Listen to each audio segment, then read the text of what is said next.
See matchup on tap between the Kai Forbath set to kick it away for the Vikings and take it back only to about the 13-yard line here.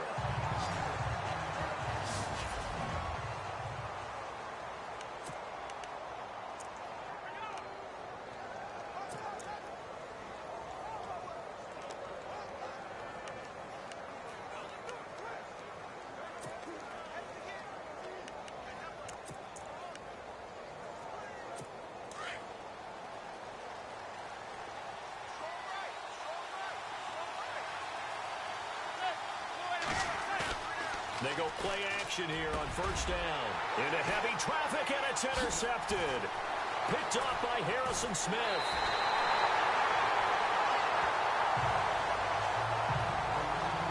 Brandon, when we sat with the offensive coordinator and the head coach and talked about how they wanted to begin this game offensively, they talked about their script, didn't they?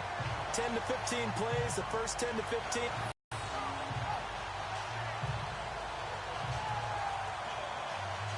The pigskin on the 7-yard line now. It's first and goal. Let's go!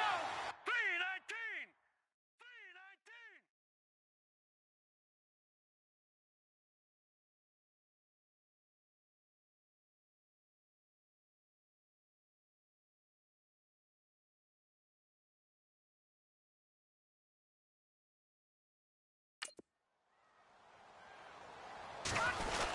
They'll run with Cook. And he's going to fight his way forward here for a modest gain. They give him 5 that time as they draw a bit closer here for a second and goal. When we talk about being on schedule, I think they're on schedule after that run, getting it right down there on the doorstep. Maybe even a little bit ahead, because now the defense can't dictate with pressure. They're guessing about where you're going to go. I might come right back at them with the same play, the same set, and see if they can stop them.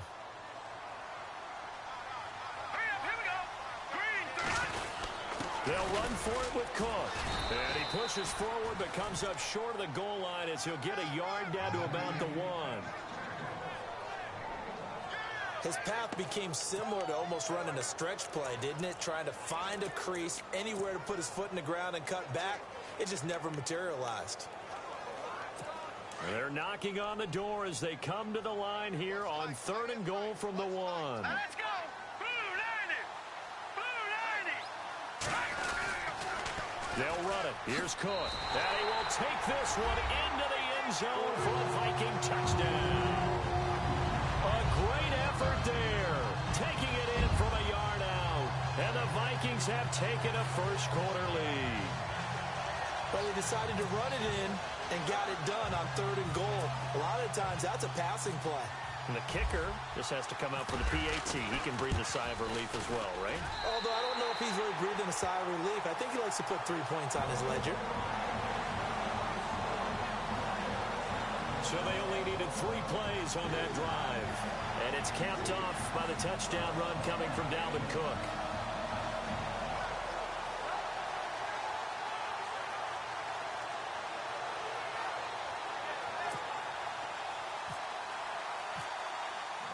Forbath out to kick this one away. That'll be taken in the end zone. And a big hit there as he runs into a brick wall.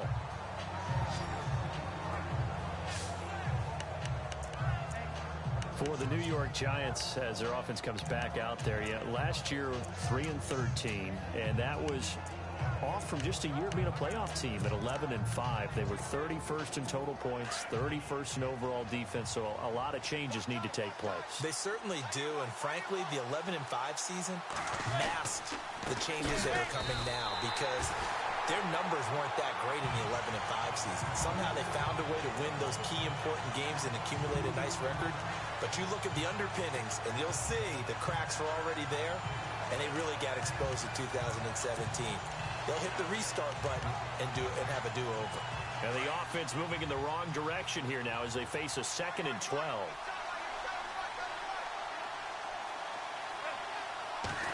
And it'll bring up 3rd down.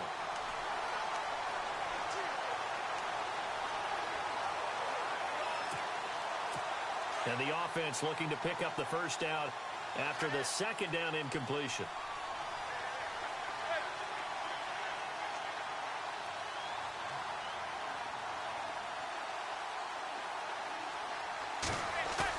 Throwing is Manning on third down. And that is incomplete. As my dad used to tell me all the time, when you're getting ready to play a big-time game, especially when you have one going into a dome setting, better strap it up tight because that crowd can really affect things. Especially on third downs like the one we just saw there with the incompletion. The punter wing is on as he sends this one away. So a change of possession here on the punt. And the Vikings will take over here 1st and 10. So the football switching hands here in just a second. And, you know, Tom Brady, just to go off on a tangent for a second, may have lost the Super Bowl. But 3rd MVP this past season, and what he did at age 40, really something, right, Charles? Absolutely phenomenal. Ended up beating out Todd Gurley, the running back for the Los Angeles Rams. But he would have traded it for a Super Bowl win, don't you think? How about this? The last 9 NFL MVPs to play in the Super Bowl that same season, 0-9. Yeah. You go all the way back to Kurt Warner, what, 1999, where he won the double? We were going over that stat earlier. That is hard to believe. But weaving through traffic, and now he's free. It's a big one there for the Vikings. 49 yards. that was a nice pickup, some chunk yardage there. Some of those big yards downfield with a little bit of rack thrown in there, a little run after catch. And it came on a crossing route. I could just hear one of my friends who won 4 Super Bowls as a quarterback always said the same thing. What route does a defense hate? Crossing route. Hate it, hate it, hate it, because it's hard to change direction when they get it. And he takes it into the end zone across the chalk. Now there is a flag down, but I think that's offsides on the defense. Yeah, I think that's going to stand, partner. Offside, defense. And yes, they want the points, so they will decline the penalty. No question there. You don't think they spent a couple of seconds mulling over what the penalty would do for them? I don't even know why they asked the sideline. Not at all. When you put the ball in the end zone on a takeaway, take the points and keep moving. Forbath to add the extra point.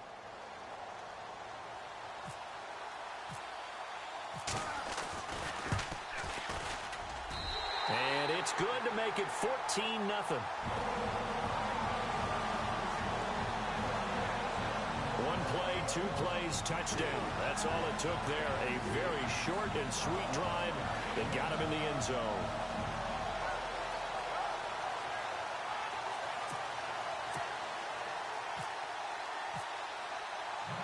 Forbath out to kick this one away. This is fielded a couple yards deep. And he will be brought down here at about the 17-yard line. Before the offense changes hands here, let's look back to the Super Bowl February 5th. What a game.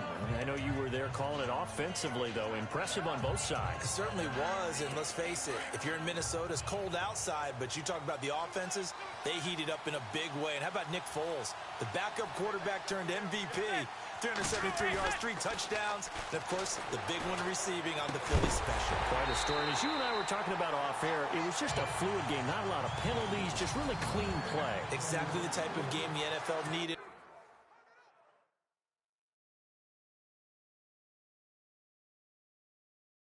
For the audiences at home watching the game and, of course, people in attendance, a really well-played game.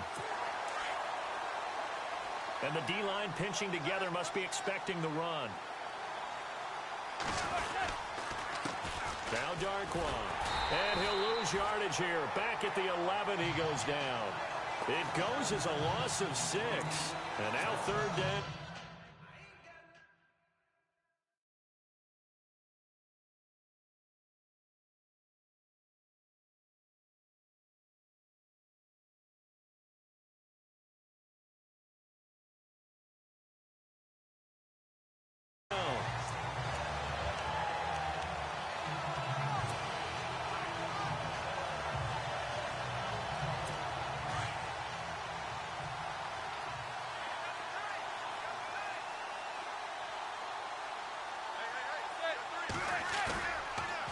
play fake. Manning. And he's going to be taken down. Sacked back at the 2. Danielle Hunter with a big-time sack on 3rd down. And it'll be a loss of 7. Well, if an offense is going to throw the ball in this almost like a reverse red zone, they can create points using their defense. And this time they take their man down. Just a 30-yard punt that time. And the Vikings, they'll be set up well as they take over in great field position. 1st and 10.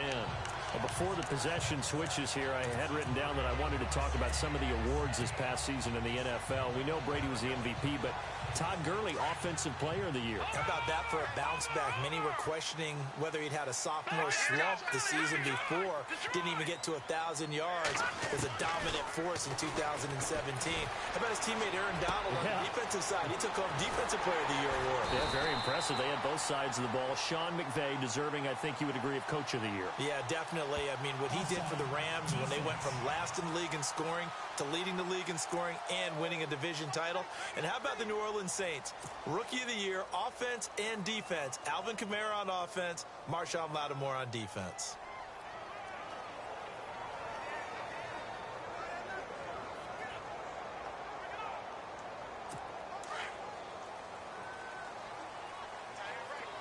Watch it now. Gone, gone. Here we go now.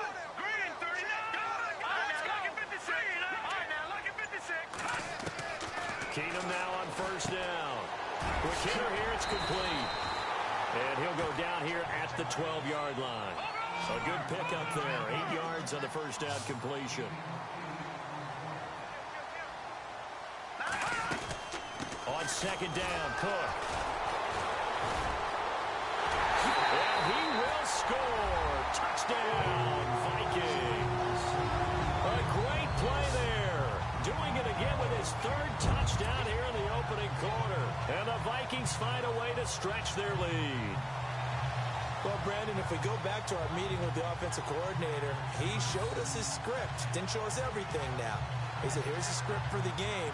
I think everything's going according to plan in a big way. 3 drives, 3 touchdowns. Yeah, that's about as good as, that is as good as you can do, I guess. So, well done. Yeah, well done indeed. Tremendous execution. The drive there only spanning 3 plays. And it's capped off by the touchdown run coming from Dalvin Cook. Forbath out to kick this one away. This fielded a few yards into the end zone. And all deep in his own territory, he coughs up the football. And the Vikings pick up the football. And his guys are going to get the football at the 23-yard line. There's never a good place on the field to fumble the ball. Let's just call it as it is. But definitely not in your own red zone. In your own red zone, it's heightened, isn't it? Because you're almost automatically giving up a score and the momentum, and everything just changes for your team. Yeah, so the kickoff fumble now, great field position.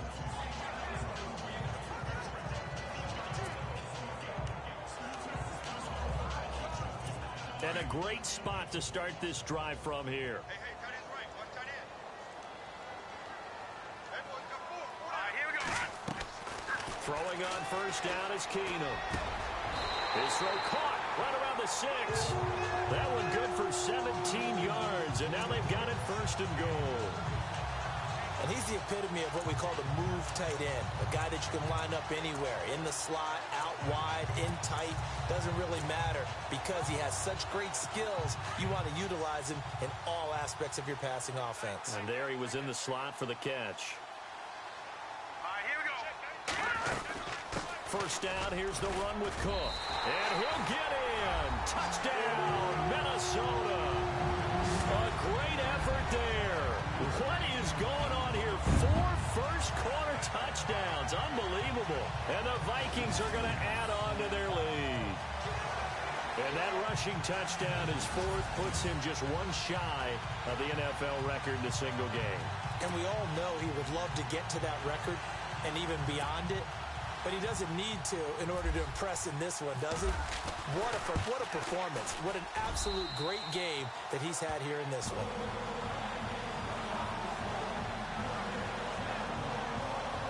They had the short field, and they made quick work of it. Just 2 plays to get into the end zone.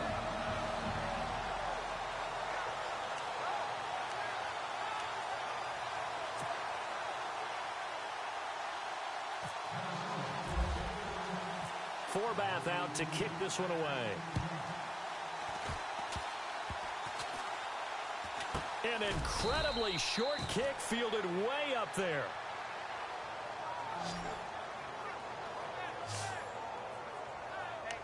I want to give a hat tip real quick, Charles, to J.J. Watt before the possession switches here. Walter Payton, NFL Man of the Year. They totaled up how much he helped raise for hurricane relief, $37 million. Incredible. Hurricane Harvey, which really hit the Houston area in a big way, and his original goal was $200,000. So congratulations to J.J. Watt and all the people who participated.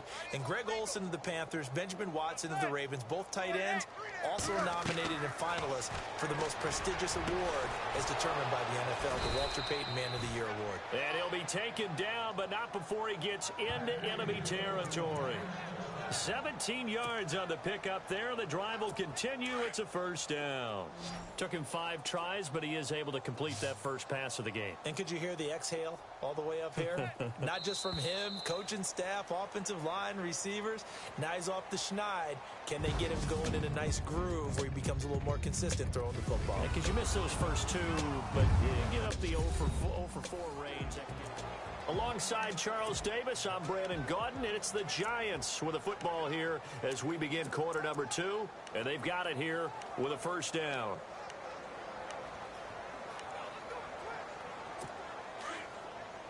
Shift together here from the D-line.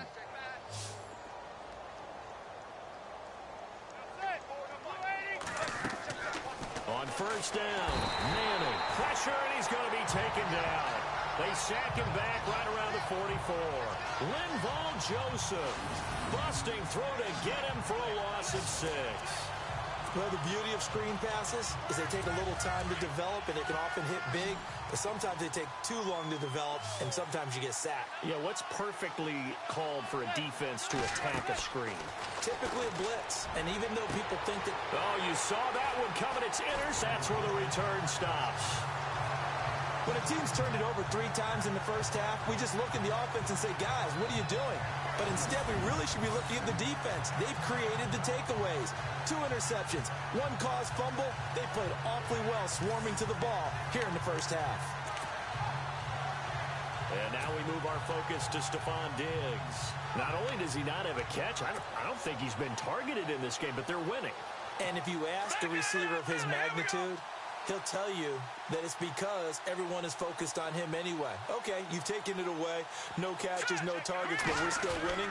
I've opened things up for the rest of my team. I know how receivers think. They've been using him as a decoy, and effectively so. Credit him with a 1-yard gain there to make it 2nd and 9. Well, if the coaching staff's doing a good job upstairs, they'll file away what they just saw from the defense right there. They sold out to stop that running play. I'd say keep that in mind. They want to try that again. Go play action and hit them over the top.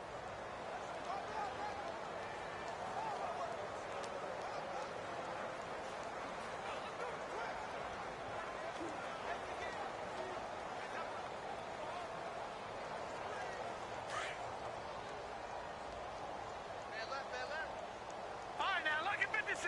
Back it up, Philly. Here we go. All right, now, lucky 56. Lucky 56. Good. Back it up, Philly. Here we go. Keenum to throw on 2nd down. Toward the sideline, and look at that catch. Dragging the toes, and that's going to be a first down. Well done. A good pickup there, a 22. Let's make this one simple.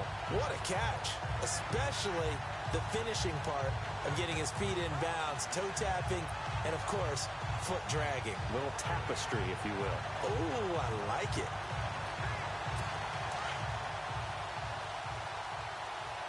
Detroit!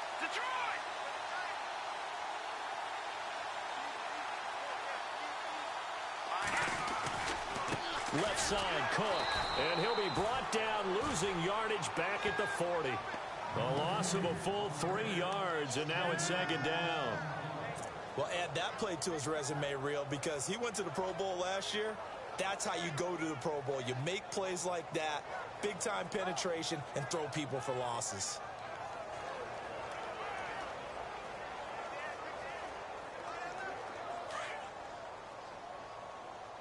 Watch tight end. Tight end's right. Set. Boom, landing.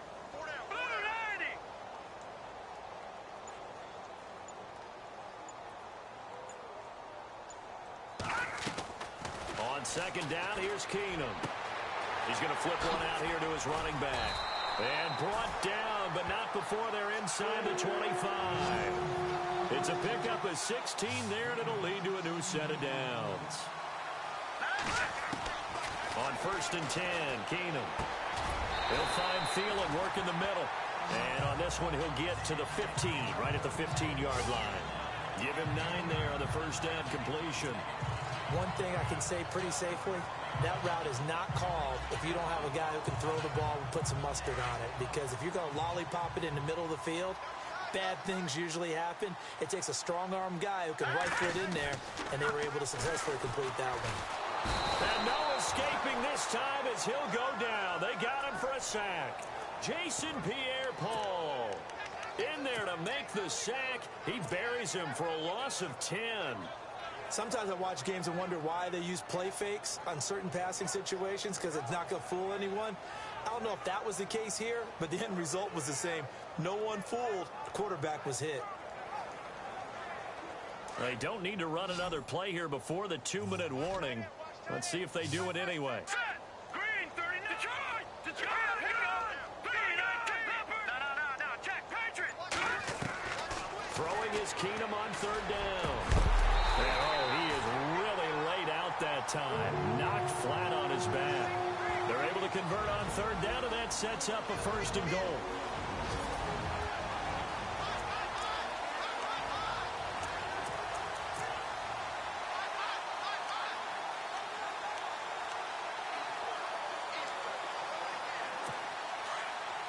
We remind you that coming up at halftime, Larry Ridley will have the highlights and analysis of this first half from our studios in Orlando. And I have a feeling those highlights will be pretty one-sided, too. I think you're right, partner.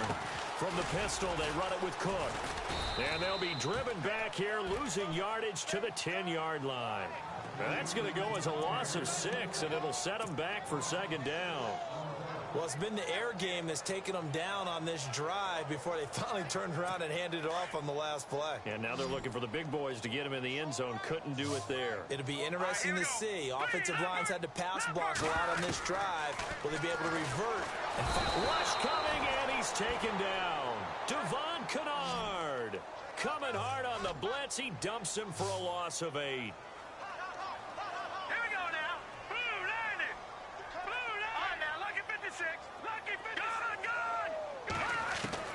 Third and long, it's Keenum. And he fires one, but incomplete. I'm going to need some help with this one. How did he miss him? Wide open in the end zone. He's not hurried. He's not hit. And somehow, incomplete? Yeah. What happened? During film study, that's one where he's just going to shake his head, not be able to believe it. 6 points go by the wayside on that one. The offense stays out there. A big challenge here from this far back, but they're going for it on 4th and goal. They do snap it to Keenum. Looking for Diggs, and it's intercepted. Picked by Darian Thompson, and he returns it here to his own 18-yard line. Brandon, this is why golfers do their best to never count a score in their head before the ball goes in the cup. This looked like a slam dunk for points on this drive, didn't it? Instead, they throw an interception, and they're going to come away empty. CD, I want to get your thoughts on some potential free agents this offseason before we change the possession here. Now, caution, many of these guys could be resigned, I know, but who are some of them? Kirk Cousins is one. Yeah, we're talking about difference makers. Kirk Cousins at the quarterback position. He's going to be coveted around the league by quarterback-needy teams. Case Keenum had a big year. Could he move? But how about running backs? Le'Veon Bell, Dion Lewis, some pass catchers. Jimmy Graham, Jarvis Landry, Sammy Watkins. And about the guy who goes and gets quarterbacks, DeMarcus Lawrence had a monster year for Dallas last season. Yeah, a lot of big names that could be out there as free agents. They'll run again now with Darquan. Absolutely nobody fooled there. He's going nowhere fast as he stopped behind the line of scrimmage. We just saw another example of how the defense is winning this game. Really at the point of attack, the offensive line is just getting pushed around. I think now as a play caller, you've got to give them a little bit of help. Maybe you keep your tight ends a little bit more. Maybe the running backs help you a little bit with the pass blocking. But you've got to help them get some confidence because you can't abandon the play calling right now. And he'll go down after losing yardage at the 10. Calling a loss of 2 on the play. And that's going to make it 4th down.